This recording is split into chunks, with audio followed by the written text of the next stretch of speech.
ప్రాతకాల దీవెనలు ప్రభునాములు ప్రొనౌన్స్ చేస్తూ ప్రార్థనతో మనము ఈ శిలువ ధ్యాన కార్యక్రమాన్ని ప్రారంభించుకుంటాం.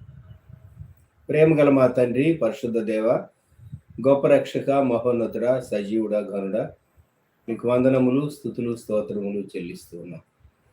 ఈ ప్రాతః సమయంలో తండ్రి మేము పట్టుదలతో దేవ మీ సిలువను గురించి లోతైన రీతిగా మేము గ్రహించే నిమిత్తం మీరు మా కొరకు సిలువలో చేసిన కార్యం మీరు అనాదిలో తలంచి మానవుని సృష్టింపక మునిపే మీరు ఆలోచించి యుక్తమైనటువంటి కాలంలో శరీరధారిగా భూమి మీదకి వచ్చి మా మీద ఉన్నటువంటి శాపమును మీరు ఎలాగో పరిహరించారు, శాపగ్రాహిగా సిలువలో వేలాడారు. మేము ఈ లెంటి దినాల్లో మీ సిలువను మేము ధ్యానం చేస్తూ ఉండగా మా ఆత్మ శుద్ధి అవటానికి, గ్రహించడానికి తండ్రి తేటగా మేము సిలువను చూచుటకు కృప దయచేయండి. ఈ ఉదయకాలం వీక్షించే బిడ్డలను తండ్రి తదుపరి సమయాల్లో వీక్షించే వారిని, మా ఛానల్ వీక్షించే ప్రతి బిడ్డను, ప్రతి కుటుంబాన్ని దీవించండి, బలపరచండి. మేము 91వ కీర్తన చదువుకునే సమయమేమి, అలాగ పాట మేము పాడుకునేటటువంటి సమయమేమి, వాక్య ధ్యాన సమయం దీవించమని యేసుక్రీస్తు ప్రభువారి నామములో అడుగుతూ ఉన్నాము తండ్రి, ఆమేన్. సిల్వలో నాకై కార్చెను యేసు రక్తము, షారోన్ ఆత్మీయ గీతాల్లో 636. సిల్వలో నాకై కార్చెను యేసు రక్తము, శిలనైన నన్ను మార్చెను యేసు రక్తము, యేసు రక్తము, ప్రభు యేసు రక్తము, అమూల్యమైన రక్తము, యేసు రక్తము, సమకూర్చు నన్ను తండ్రితో యేసు రక్తము, సంధి చేసి కూర్చును యేసు రక్తము, యేసు రక్తము, ప్రభు యేసు రక్తము, ఐక్యపరచును తండ్రితో యేసు రక్తము, సిల్వలో నాకై కార్చెను యేసు రక్తము, నీతిమంతులుగా చేయును యేసు రక్తము, దుర్నీతినంత బాపును యేసు రక్తము, యేసు రక్తము, ప్రభు యేసు రక్తము, నిబంధన నిలుపును రక్తము, యేసు రక్తము, సిల్వలో నాకై కార్చెను యేసు రక్తము, రోగములను బాపును యేసు రక్తము, దురాత్మల పారద్రోలును యేసు రక్తము, యేసు రక్తము, ప్రభు యేసు రక్తము, శక్తి బలము నీచును యేసు రక్తము, శక్తి బలము నేర్చును యేసు రక్తము సిల్వలో నాకై కార్చెను యేసు రక్తము. యథారీతిగా 91వ కీర్తన చదువుకుందాం. నాతో ఏకీవించండి. మహోన్నతుని చాటున నివసించువాడే సర్వశక్తుని నీడను విశ్రమించువాడు. ఆయనే నాకు ఆశ్రయము, నా కోట, నేను నమ్ముకుని నా దేవుడని నేను యెహోవాను గూర్చి చెప్తున్నాను. వేటకాని ఉరిలో నుండి ఆయన నిన్ను విడిపించును, నాశనకరమైన తెగులు రాకుండా నిన్ను రక్షించును. ఆయన తన రెక్కలతో నిన్ను కప్పును, ఆయన రెక్కల క్రింద నీకు ఆశ్రయము కలుగును. ఆయన సత్యము కేడెమును డాలునై ఉన్నది. రాత్రి వేళ కలుగు భయమునకైను, పగటి వేళ ఎగురు బాణమునకైను, చీకట్లో సంచరించు తెగులకైను, మధ్యాహ్నమందు పాడు చేయి రోగమునకైను నీవు భయపడకుందు. నీ ప్రక్కన 1000 మంది పడినను, నీ కుడి ప్రక్కన 10,000 మంది కూలినను అపాయము నీ యొద్దకు రాదు. నీవు కనులారా చూచుచుండగా భక్తిహీనులకు ప్రతిఫలం కలుగును. యెహోవా నీవే నా ఆశ్రయం అని నీవు మహోన్నతుడైన దేవుని నీకు నివాస స్థలముగా చేసుకుని ఉన్నావు. నీకు అపాయమేమీ రాదు, ఏ తెగులును నీ గుడారమును సమీపించదు. నీ మార్గములన్నిట్లో నిన్ను కాపాడటకు ఆయన నిన్ను గూర్చి తన దూతలకు ఆజ్ఞాపించును. నీ పాదములకు రాయి తగులకుండా వారు నిన్ను తమ చేతుల మీద ఎత్తి పట్టుకుందురు. నీవు సింహములను నాగుపాములను త్రొక్కెదవు, కొదమ సింహములను భుజంగములను అణగద్రొక్కెదు. అతడు నన్ను ప్రేమించుచున్నాడు గనుక నేను అతని తప్పించెదను. అతడు నా నామం ఎరిగినవాడు గనుక నేను అతనికి కనపరచెదను. అతడు నాకు మొర్రపెట్టగా నేను అతనికి ఉత్తరం ఇచ్చేదను. శ్రమలో నేను అతనికి తోడైండేదను. అతని విడిపించి అతని గొప్ప చేసేదను. దీర్ఘాయువు చేత అతన్ని నీ తృప్తిపరిచేదను. నా రక్షణ అతనికి చూపించేదను. ఆమేన్.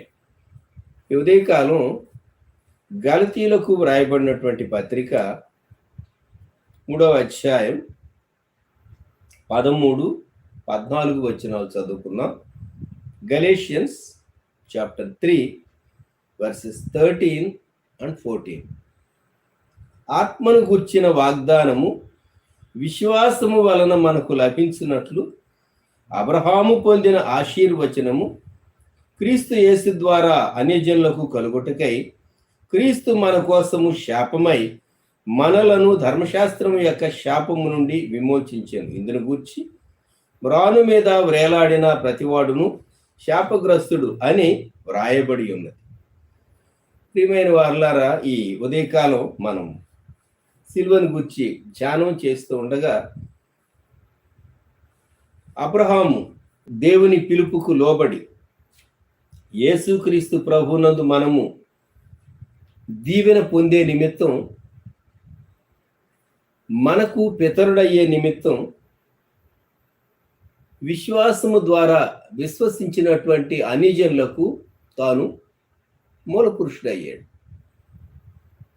యూదులకేమో ధర్మశాస్త్రాన్ని బట్టి, మనకేమో అన్యులమైనటువంటి మనకేమో విశ్వాసము బై ఫెయిత్.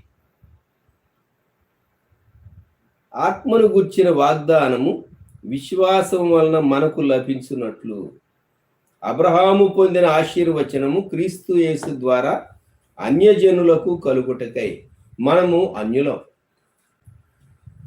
మనము నమ్ముట ద్వారా యూదేతరులమైనటువంటి మనము విశ్వాసమును బట్టి మనం ప్రభు ద్వారా రక్షణ పొందుతూ ఉన్నాం. నీతిమంతులుగా మనం తీర్చబడుతూ ఉన్నాం. అయితే మనల్ని నీతిమంతులుగా తీర్చడానికి క్రీస్తు మన కోసము శాపమై, క్రింద శాపగ్రాహి అయి మనలను ధర్మశాస్త్రం యొక్క శాపము నుండి విమోచించారు. ఇందును గూర్చి మ్రాను మీద వ్రేలాడిన ప్రతివాడును శాపగ్రస్తుడు అని వ్రాయబడి ఉంది. ఈ ఉదయకాలం మనము దేవుని గ్రంథంలో ఒక ఆశ్చర్యకరమైనటువంటి విషయాన్ని చూడబోతూ ఉన్నాం. యేసుక్రీస్తు ప్రభువారు మత్తయి సువార్త 23వ అధ్యాయంలో ఆయన చెప్పినటువంటి మాట ఇలాగూ వ్రాయబడి ఉన్నది. మత్తయి సువార్త 23వ అధ్యాయం 35, 36 వచనాలు.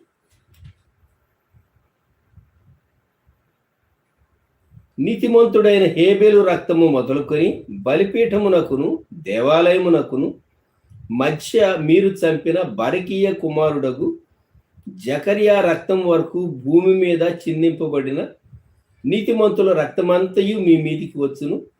ఇవన్నీ ఈ తరము వారి మీదికి వచ్చునని మీతో నిశ్చయముగా చెప్పుతున్నాను. ఈ దినం మనము ప్రభు చెప్పినటువంటి ఈ ఆశ్చర్యకరమైనటువంటి స్టేట్మెంట్ మనం జ్ఞాపకం చేసుకుంటూ ఉన్నాం. ప్రభువారు సిలువకు అప్పగింపబడబోతాడు. ఇక ఈ సమయంలో తన ఎదురుగా ఉన్నటువంటి, తన తరములో ఉన్నటువంటి దేవుని చిత్తానికి వ్యతిరేకంగా నిలువబడినటువంటి వారిని ఉద్దేశించి ప్రభు ఈ మాట అంటూ ఉన్నాడు. 33వ వచనంలో సర్పములారా సర్ప సంతానమా అన్నారు. ఆ పైన 32 మీరును మీ పితరుల పరిమాణము పూర్తి చేయడి అంటూ 34వ వచనంలో ఇదిగో నేను మీ యొద్దకు ప్రవక్తలను జ్ఞానులను శాస్త్రులను పంపుతున్నాను. మీరు వారిలో కొందరిని చంపి సిలువేయుదురు, కొందరిని మీ సమాజ మందిరముల్లో కొరడాలతో కొట్టి పట్టణము నుండి పట్టణమునకు తరుముదు. అపోస్తల కార్య గ్రంథంలో ఏమి సంభవించబోతున్నదో ప్రభు ముందుగానే తాను చెప్పారు.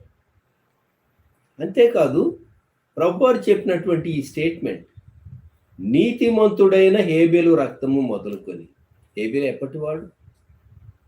ఆది దంపతులైనటువంటి ఆదాము హవ్వల యొక్క చిన్న కుమారుడు లేక రెండవ కుమారుడు, కయీని యొక్క తమ్ముడు.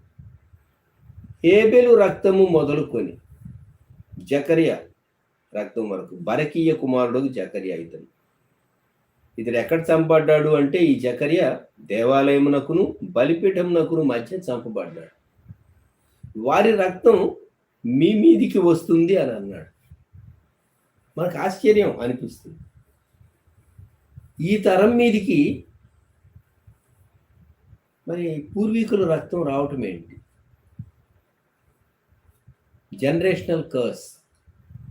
తరం తరువాత తరం ఆ రక్తాపరాధము, రక్తం యొక్క దోషము నీతిమంతులైనటువంటి దేవుని బిడ్డలను, దేవుని ప్రవక్తలను హింసించినందుకు, వారికి వ్యతిరేకంగా నిలవబడినందుకు, వారి రక్తము చిందించినందుకు వీరి మీదికి ఆ దోషం రాబోతూ ఉంది. ఆ నేల మీదికి ఆ దోషం రాబోతూ ఉంది. అక్కడ నివసించేటటువంటి ప్రజల మీదికి అనేక తరాల తరువాత. ఒక్కసారి మీరు ఆదాము హవ్వలు మొదలుకొని తరాలు జ్ఞాపకం చేసుకోండి. షేతు దగ్గర నుండి తరాలు, ఆ తర్వాత అబ్రహాం దగ్గర నుండి తరాల యొక్క చరిత్ర మత్తయి సువార్త 1వ అధ్యాయంలో మనం చూస్తాం. ప్రభువారు చెప్పినటువంటి మాట మనకు కొంత ఆశ్చర్యాన్ని కలిగిస్తుంది. దీవెనలు తరతరములు, ఒక తరం తర్వాత ఒక జనరేషన్ తర్వాత ఇంకో జనరేషన్ మీదకి దీవెనలు వస్తాయి. ఒక తరం తర్వాత ఇంకో తరం వారి మీదికి శాపాలు కూడా వస్తాయి అనేది బైబిల్ చెప్పేటటువంటి సత్యం. అయితే యేసుక్రీస్తు ప్రభువారు మన కొరకు మ్రాను మీద వ్రేలాడి శాపగ్రాహిగా ఆ శాపం నుండి మనల్ని విమోచించాడు. ఇది మనకు ఆదరణకరమైన, ప్రోత్సాహకరమైన మాట. యేసుక్రీస్తు ప్రభువులోనికి వచ్చే వరకు పూర్వీకుల యొక్క శాప ఫలం, పితరుల యొక్క శాప ఫలం ఆ వ్యక్తి, ఆ కుటుంబానికి వ్యతిరేకంగా అది ఖచ్చితంగా ఉంటుందని మనం ఈ వాక్య భాగాన్ని బట్టి జ్ఞాపకం చేసుకోవచ్చు. యేసుక్రీస్తు ప్రభువారు మరి మత్తయి సువార్త 27వ అధ్యాయంలో ఆయన 25వ వచనంలో సిలువ వేయబడటానికి పిలాతు ముందు నిలువబడి ఉండగా అక్కడ ఉన్నటువంటి మతాధికారులు, అక్కడ ఉన్నటువంటి యూదులు వారు చెప్పినటువంటి మాట ఏంటంటే, పిలాతేమో 24వ వచనంలో ఈ నీతిమంతుల రక్తాన్ని గురించి నేను నిరపరాధిని అన్నాడు. మత్తయి సువార్త 27:25లో ప్రజలు అంటూ ఉన్నారు, అందుకు ప్రజలందరూ వాని రక్తము మా మీదను మా పిల్లల మీదను ఉండుగాకనిరి. తల్లిదండ్రులు ప్రొనౌన్స్ చేసినటువంటి ఇది వారి పిల్లలే గాక వారి పిల్లల పిల్లల పిల్లలు. ఎన్ని తరాలు? క్రీస్తు శకము 70 సంఘ చరిత్ర ఏం చెప్తుందంటే, టైటస్ యెరూషలేం మీదికి దండెత్తి వచ్చి జెరూసలేమును నాశనం చేసిన తర్వాత 948 ప్రాంతాల్లో ఇజ్రాయెల్ ఏర్పడే వరకు ఆ శాపము వారిని వెంటాడింది. మరి ప్రభు లూకాసు వార్త 23:34లో తండ్రి వీరేం చేస్తున్నారో వీరు ఎరుగరు గనుక వీరిని క్షమించమని సిలువలో ఆయన ప్రార్థించాడు కదా. ప్రభు ప్రార్థించాడు, ప్రభు క్షమించాడు. కానీ వారు ఆ క్షమాపణను అందుకోనలేదు గనుక ఆ శాపం వారి మీద నిలిచి ఉన్నది అనేటటువంటిది మనకు ఒకంత ఆశ్చర్యాన్ని కలిగిస్తుంది. జ్ఞాపకం పెట్టుకోనండి. మీకు పాత నిబంధనలో నుండి ఒక వృత్తాంతాన్ని ఈ ఉదయకాలం నేను జ్ఞాపకం చేయాలని ఆశపడుతున్నాను. సమూయేలు 2వ గ్రంథం 27వ అధ్యాయంలో ఈ మాటలు వ్రాయబడి 2 శామ్యూయల్ చాప్టర్ 21 మొదటి వచనం నుండి చదువుతానండి. దావీదు కాలమున 3 సంవత్సరములు విడవకుండా కరువు కలుగగా దావీదు యెహోవాతో మనవి చేసెను. అందుకు యెహోవా ఇలాగు సెలవిచ్చెను, సౌలు గిబియోనీయులను హతము చేసిన గనుక అతనిని బట్టి నరహంతకులకు అతని ఇంటి వారిని బట్టి శిక్షగా ఈ కరువు కలిగెను. మనం చూచేటటువంటి ఒక ఆశ్చర్యకరమైనటువంటి విషయం, సౌలు కాలంలో జరిగినటువంటి పొరపాటు తరువాత దావీదు పరిపాలనా కాలంలో దాని ప్రభావం కనబడుతున్నది, దేశం మీద కనబడుతున్నది, వాతావరణం మీద కనబడుతున్నది. కరువు ఎప్పుడు వస్తుంది? వర్షం పడినప్పుడు, పంటలు పండనప్పుడు. ముఖ్యంగా మధ్యప్రాచ్యంలో ఇజ్రాయెల్ దేశంలో సకాలంలో రావాల్సినటువంటి వర్షం రాకుంటే చాలా కష్టం అవుతుంది. ప్రతి వర్షపు నీటి చుక్క ఇజ్రాయెల్ దేశస్తులు భద్రపరుస్తారు అనేది మనం జ్ఞాపకం చేసుకోవాలి. మనలాగా నీరు సమృద్ధి కాదు, మనలాగా నీరు సముద్రంలోనికి వెళ్ళిపోయే పరిస్థితి అక్కడ లేదు. ప్రతి నీటి బొట్టు వారు ప్రిజర్వ్ చేస్తారు, వారు వాడుకుంటారు, రీసైకిల్ చేసి వాటర్ను వారు వాడుకుంటారు. ఇది మనం ఎరిగినటువంటి సత్యం. దావీదు కాలంలో కరువు కలిగింది, 3 సంవత్సరాలు వరుసగా కలిగింది ఫ్యామిన్. దావీదు యెహోవాతో మనవి చేసాను, దేవుని దగ్గర విచారణ చేశాడు. ఎప్పుడైనా కొన్ని అంశాలు మనకు నెరవేరటం లేదు అనుకోండి, ప్రార్థన చేస్తాం, ఇంకా నెరవేరలేదే అని నెరవేర్పు కొరకు కనిపెడతాం. ఎందుకు ఈ అంశం నేను పలుమారు ప్రార్థించాను, ఎందుకు నెరవేరలేదు అని మనం ఆలోచిస్తాం. కానీ దేవా, ఈ అంశము నెరవేరకపోవటానికి కారణం ఏంటో నాకు చూపించు అని మనం ప్రార్థన చేయం. ఆ ప్రార్థన కూడా చేయాలని మనం దీన్ని బట్టి నేర్చుకోవచ్చు. దేవా, ఎందువలన? నా ప్రార్థనలో లోపమా? నేను సరైన రీతిగా మనవి చేయలేకపోతున్నానా? లేక నా మనవి నీ దృష్టికి అంగీకారం కాదా? వర్షం సకాలంలో రావటం, పంటలు పండటం, ప్రజలకు క్షేమం కలిగి ఉండటం, అది సహజంగా మనం ఎక్స్పెక్ట్ చేస్తాం. 3 సంవత్సరాలు విడవకుండా కరువు వచ్చింది, 3 years ఫ్యామిన్. దేవుని సన్నిధానంలో తాను వెయిట్ చేసి దేవుణ్ణి అడిగినప్పుడు దేవుడు బయలుపరిచాడు. అడుగక ముందు దేవుడు బయలుపరచలేదు, అడిగిన తర్వాతే దేవుడు చెప్పాడు. గమనించండి, కొన్ని మనం అడగకుండానే దేవుడు చెప్తాడు. కొన్ని మనం అడిగిన తర్వాత, వేచి ఉన్న తర్వాత అప్పుడు దేవుడు రివీల్ చేస్తాడు. 2 సమూయేలు 21 మొదటి వచనంలో క్రింది భాగం. సౌలు గిబియోనీయులను హతము చేసెను గనుక అతనిని బట్టియు నరహంతకులకు అతని ఇంటి వారిని బట్టియు శిక్షగా ఈ కరువు కలిగెను. మనము చరిత్ర జ్ఞాపకం చేసుకుంటే వీరు గిబియోనీయులు అనేటటువంటి వారు ఇశ్రాయేలీల దగ్గర వారు మాట తీసుకుని నిబంధన చేసుకుని ఇశ్రాయేలీలు వాగ్దాన దేశంలో ప్రవేశించినప్పుడు గిబియోనీయులను చంపము అని వారికి మాట ఇచ్చారు. గిబియోనీయులు మాయోపాయం చేత కపటంగా వేషం వేసుకుని ఎక్కడో దూర దేశం నుండి వచ్చిన వారిలాగా వచ్చి, మీరు మమ్మల్ని చంపనని మాకు మాట ఇవ్వాలి, మా భక్ష్యాలు ఎండిపోయినాయి, మా చెప్పులు ఇలాగూ పాతిగిలిపోయినాయి, మా బట్టలు ఇలాగ అయిపోయినాయి అని, మేము చాలా దూరదేశంలో ఉన్నటువంటి వారు, చాలా దూరంగా ఉన్నటువంటి వారు, మీరు మమ్మల్ని కరుణించాలని మాట తీసుకుని ఆ తరువాత తెలుసుకుంటే వారు ఆ ప్రాంతాల్లో ఉండేవారే, వారు మోసం చేసి వాగ్దానం తీసుకున్నారు అని యెహోషువ గ్రంథంలో అర్థమవుతుంది. కానీ దేవుని పేరట వీరు ప్రమాణం చేశారు కనుక ఇశ్రాయేలీల పక్షంగా యెహోషువ వారికి మాట ఇచ్చాడు కనుక గిబియోనీయులను వీరు చంపకూడదు. గిబియోనీయులు చెట్లు నరికేవారుగా, ఆడ్ జాబ్స్ చేసేటటువంటి వారుగా ఇశ్రాయేలీల మధ్య వారు నివసించారు. అయితే జరిగినటువంటి విషయం, సౌలు గిబియోనీయులను హతము చేశాను. సౌలు కాలంలో జరిగినటువంటి పొరపాటు. మరి సౌలు కాలంలో పొరపాటు జరిగితే దావీదు కాలంలో ఎందుకు శిక్ష రావాలి?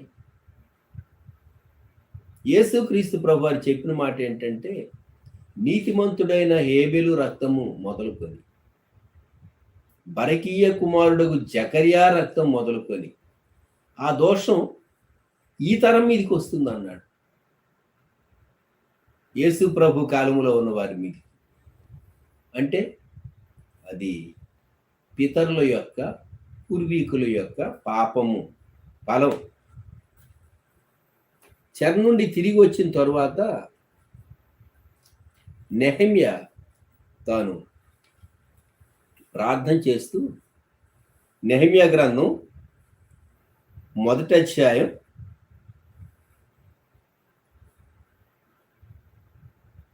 తాను పశ్చాత్తాప ప్రార్థన, ఇంకా అప్పటికి నెహెమ్యా 1వ అధ్యాయంలో తాను షూషను కోటలోనే ఉన్నాడు, యెరూషలేముకు బయలుదేరి రాలేదు. యెరూషలేము చెరపట్టబడిందని, శేషములో తప్పించబడినటువంటి యూదులు వారు బహుగా శ్రమ నొందుతూ ఉన్నారనే వార్త వినబడినప్పుడు తాను చేసినటువంటి ప్రార్థన ఏంటంటే, నెహెమ్యా గ్రంథం 1వ అధ్యాయం 6వ వచనంలో, నీ చెవియొగ్గి నీ నేత్రములు తెరచి నీ సన్నిధిని దివారాత్రము నీ దాసులైన ఇశ్రాయేలీల పక్షముగా నేను చేయు ప్రార్థన అంగీకరించును.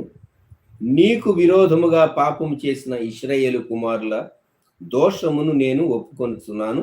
నేనును నా తండ్రి ఇంటి వారును పాపం చేసి ఉన్నాను. నా పూర్వీకులు పాపం చేశారు. ఇది మనం ఎందుకు ఒప్పుకోవాలి? వాళ్ళ జీన్సేగా, వాళ్ళ రక్తమేగా మనలో ప్రవహిస్తూ ఉన్నది. అందుకు పాపం చాలా భయంకరమైంది కనుక భయంకరమైనటువంటి పాపం యొక్క శిక్ష నుండి మనల్ని విడిపించుటకు యేసుక్రీస్తు ప్రభువారు సిలువలో శాపగ్రాహి కావలసి వచ్చింది. మనము 2 సమూయేలు 21వ అధ్యాయం చదివినప్పుడు, అప్పుడు గిబియోనీయులను పిలువనంపించి దావీదు, గిబియోనీయులు ఏం కోరుకుంటారో వారు కోరుకున్నట్టు చేసి, ఆ తరువాత 21వ అధ్యాయం 12వ వచనం, దావీదు పోయి సౌలు ఎముకలను అతని కుమారుడైన యోనాతాను ఎముకలను తెప్పించి, 14వ వచనం, సౌలు ఎముకలను అతని కుమారుడైన యోనాతాను ఎముకలను బెన్యామీనీయుల దేశమునకు చేరిన సేలాలోనున్న సౌలు తండ్రి యొక్క కీషు సమాధి యందు పాతిపెట్టిరి. రాజు ఎలాగు చేసిన తరువాత దేశము కొరకు చేయబడిన విజ్ఞాపనను దేవుడు అంగీకరించాడు. మనకు ఆశ్చర్యం కలుగుతుంది. ఒక ప్రక్క నిబంధనను బ్రేక్ చేసి సౌలు చేసినటువంటి దాన్ని బట్టి ప్రజలకు క్షేమం రాలేదు. సరే, గిబేనీయులు కోరుకున్నట్టు సౌలు యొక్క కుమారుల్లో 7, 5వ వచనం చివరి భాగం, 7 మాకు అప్పగింపు అన్నారు. వాళ్ళు ఉరిదీస్తామన్నారు, అప్పగిస్తానన్నాడు, అప్పగించాడు. అంతటితో అయిపోలేదు. సౌలు ఎముకలు, యోనాతాను ఎముకలు ఎక్కడున్నాయో వెదికించి యాబేష్ గిలాదు వారి దగ్గర ఉంటే అక్కడి నుండి తెప్పించి సౌలు తండ్రి సమాధిలో ఆ ఎముకల నుంచి పద్ధతి ప్రకారం పాతిపెట్టిన తరువాత, రాజు ఇలాగు చేసిన తరువాత దేశము కొరకు చేయబడిన విజ్ఞాపనను దేవుడు అంగీకరించాడు. ఈ భాగాలు చదువుతూ ఉంటే మనకేమనిపిస్తుందండి?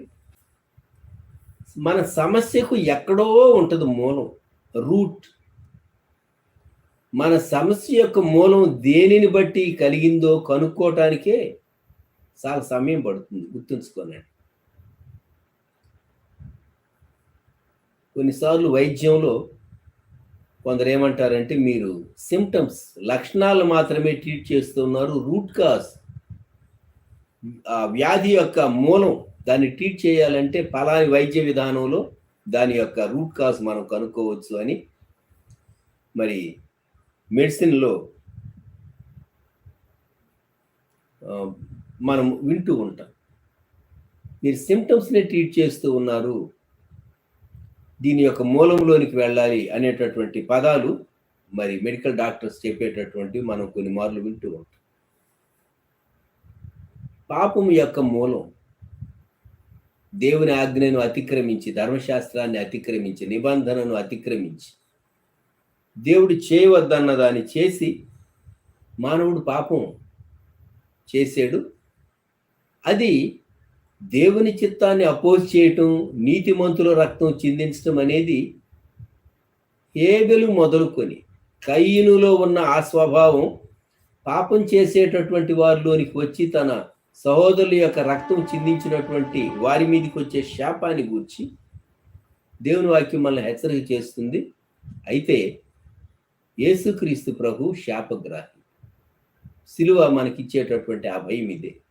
ఈ ఉదయకాలం మ్రాను మీద శాపగ్రస్తుడుగా ధర్మశాస్త్రములో వ్రాయబడిన రీతిగా వ్రేలాడినటువంటి, శాపగ్రాహిగా మన కొరకు వ్రేలాడినటువంటి ప్రభు అయిన యేసుక్రీస్తు శాప విమోచకుడు.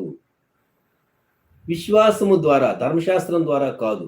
శాపమేమో ధర్మశాస్త్రాన్ని బట్టి వచ్చింది మానవ జాతి మీది.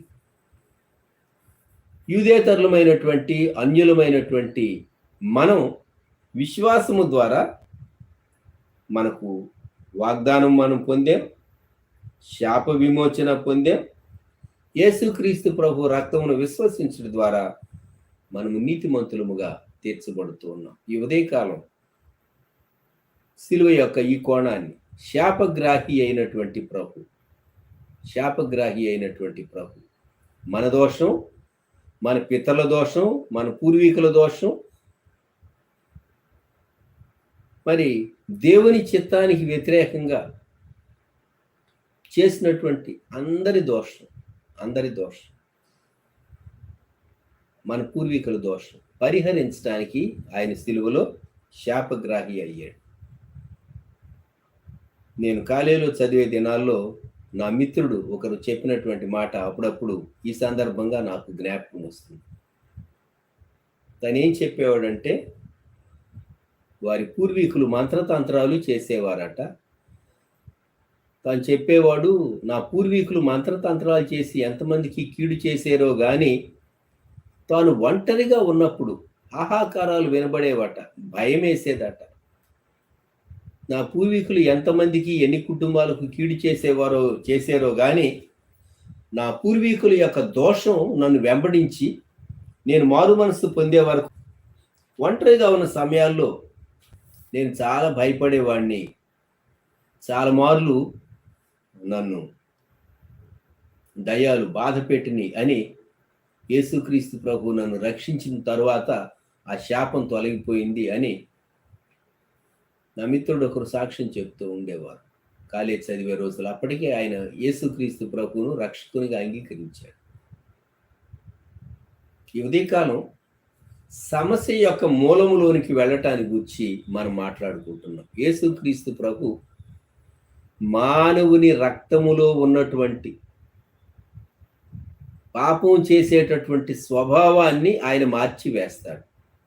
అందుకే వాక్యము ద్వారా శుద్ధి చేయబడుతూ ఉన్నాం, ఆత్మ ద్వారా శుద్ధి చేయబడుతూ ఉన్నాం. మనం వాక్య ఉదకము ద్వారా మనం శుద్ధి నొందుతూ ఉన్నాం, విశ్వాసము ద్వారా నీతిమంతులుగా తీర్చబడుతూ ఉన్నాం, దేవుని ఆత్మ ద్వారా వాక్యము ద్వారా బలపరచబడుతూ ఉన్నాం. మనం ప్రభు వైపు చూద్దామా? ప్రార్థన చేసుకుందాం. ప్రేమగల మా తండ్రి, పరిశుద్ధ ప్రభువా, గొప్ప దేవ, మా రక్షక, మీకు వందనములు, స్తోత్రము. సిలువలో శాపగ్రాహిగా మా కొరకు మీరు వేలాడారు. మీరు పొందినటువంటి సిలువను మేము ఒకసారి చూచినప్పుడు మానవ జాతి పైన పరిపాలన చేసినటువంటి మరణాన్ని మీరు త్రుంచటానికి మా కొరకు శాపగ్రాహివై మేము విశ్వాసము ద్వారా నీతిమంతులముగా తీర్చబడు నిమిత్తం మా పాప రుణం మీరు సిలువలో భరించి మీ వెల రక్తము మీరు చిందించి మమ్మలను విమోచించి మా ప్రాణప్రియుడవు విమోచకుడు అయినందుకు స్తోత్రాలు. ఈ ఉదయకాలం మ్రాను మీద శాపగ్రస్తుడుగా వ్రేలాడిన శాపగ్రాహివైన యేసు ప్రభువా, మీకు స్తుతి చెల్లిస్తూ ఉన్నాం. మేము యూదులము కాము, మేము అన్యులం. అయితే విశ్వాసము ద్వారా అబ్రహాము యొక్క దీవెన మేము పొందు నిమిత్తం మమ్మలను మీరు ఏర్పరచుకున్నారు. యుక్త కాలంలో మమ్మలను పిలిచారు. మా పితరులను బట్టి, పూర్వీకులను బట్టి ఉన్నటువంటి దోషాన్ని మీరు పరిహరించి, మా దోషాన్ని పరిహరించి మమ్మలను దేవుని కుమారులుగా, కుమార్తెలుగా చేయుటకు మీరు సిలువలో చేసినటువంటి సిలువ బలియాగమును తలంచి మనపూర్తిగా స్తుతిస్తూ ఉన్నాం. వందనములు, స్తోత్రములు చెల్లిస్తాం. ప్రియజనం మానవ అందుబాటులో విత్తబడిన వాక్యానికి నీరు కట్టి పనిపించేయండి. మా ముందున్నటువంటి పామ్ సండే కొరకు, తర్వాత ప్యాషన్ వీక్ కొరకు మమ్మల్ని సిద్ధపరచండి. ఈ దినం లైవ్ చాట్లో పాలు పొందిన ప్రతి బిడ్డను, కుటుంబాన్ని, తర్వాత వీ చేసినటువంటి వీరందరినీ దీవించి బలపరిచి తోడండి, మహిమను పొందుమని యేసుక్రీస్తు ప్రభు వారి శ్రేష్టమైన నామములు వేడ్చు ఉన్నాం తండ్రి, ఆమేన్. మన ప్రభు అయిన యేసుక్రీస్తు వారి కృప, దేవుని ప్రేమ, పరిశుద్ధాత్మని అన్యోన్య సహవాసం సదాకాలం సంగమునకు తోడై ఉండును గాక. ఆమేన్.